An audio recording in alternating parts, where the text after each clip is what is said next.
ولقد آتينا داود وسليمان علما وقال الحمد لله الذي فضلنا على كثير من عباده المؤمنين.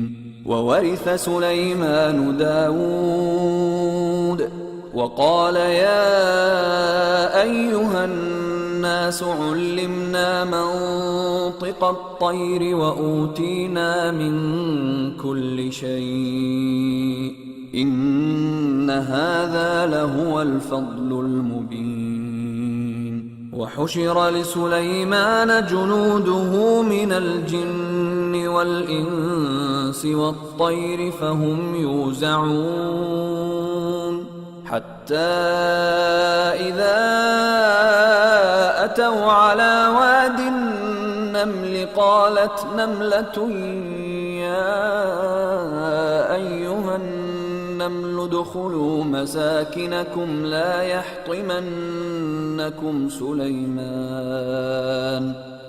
يحطمنكم سليمان وجنوده وهم لا يشعرون. فتبسم ضاحكا من قولها وقال رب أوزعني أن أشكر نعمتك التي أنعمت علي وعلى والدي وأن أعمل صالحا ترضاه وأدخلني برحمتك في عبادك الصالحين.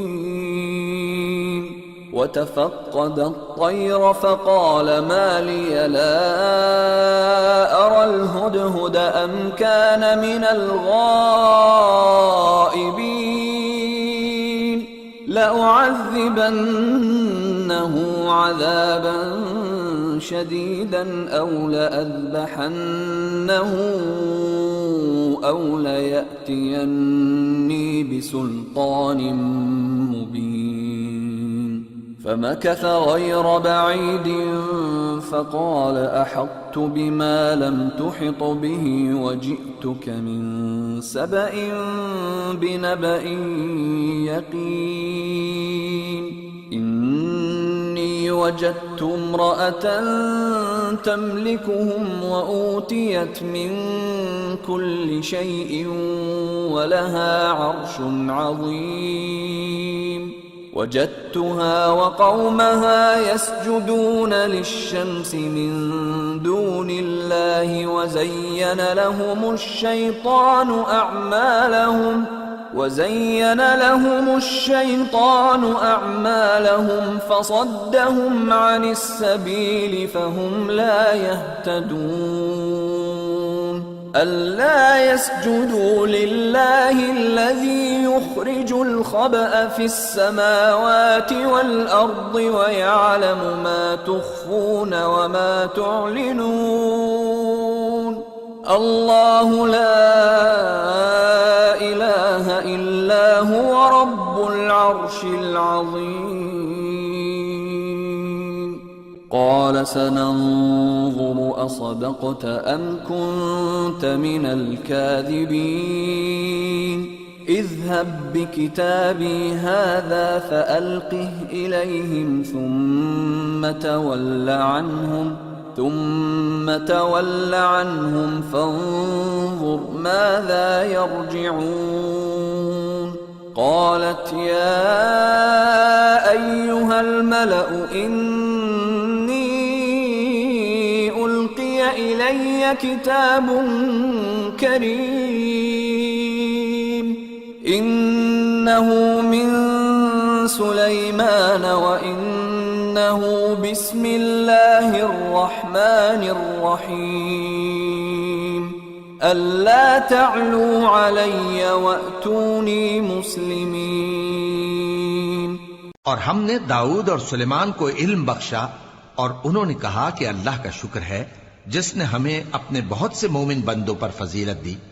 और सुलेमान दाऊद के कायम मकाम हुए और कहने लगे कि लोगों, हमें अल्लाह की तरफ से परिंदों की बोली सिखाई गई है और हर चीज इनायत फरमाई गई है। بے شک یہ اس کا خاص فضل ہے۔ اور سلیمان کے لیے جنوں اور انسانوں اور پرندوں کے لشکر جمع کیے گئے اور پھر ان کی جماعتیں بنائی گئیں، یہاں تک کہ جب چیونٹیوں کے میدان میں پہنچے تو ایک چیونٹی نے کہا کہ چیونٹیوں اپنے اپنے بلوں میں داخل ہو جاؤ، ایسا نہ ہو کہ سلیمان اور اس کے لشکر تم کو کچل ڈالیں اور ان کو خبر بھی نہ ہو۔ تو وہ اس کی بات سے ہنس پڑے اور کہنے لگے کہ اے پروردگار، مجھے توفیق عنایت کر کہ جو احسان تو نے مجھ پر اور میرے ماں باپ پر کیے ہیں ان کا شکر کروں اور ایسے نیک کام کروں کہ تو ان سے خوش ہو جائے اور مجھے اپنی رحمت سے اپنے نیک بندوں میں داخل فرما۔ اور جب انہوں نے پرندوں کا جائزہ لیا تو کہنے لگے کیا سبب ہے مجھے ہدہد نظر نہیں آتا، کیا کہیں غائب ہو گیا ہے؟ میں اسے سخت سزا دوں گا یا ذبح کر ڈالوں گا یا میرے سامنے اپنی بے قصوری کی واضح دلیل پیش کرے۔ ابھی تھوڑی ہی دیر ہوئی تھی کہ ہدہد آ موجود ہوا اور کہنے لگا کہ مجھے ایک ایسی چیز معلوم ہوئی ہے جس کی آپ کو خبر نہیں، اور میں آپ کے پاس ملک سبا سے ایک یقینی خبر لے کر آیا ہوں۔ میں نے ایک عورت دیکھی کہ ان لوگوں پر حکومت کرتی ہے اور ہر چیز اسے میسر ہے اور اس کا ایک شاندار تخت ہے۔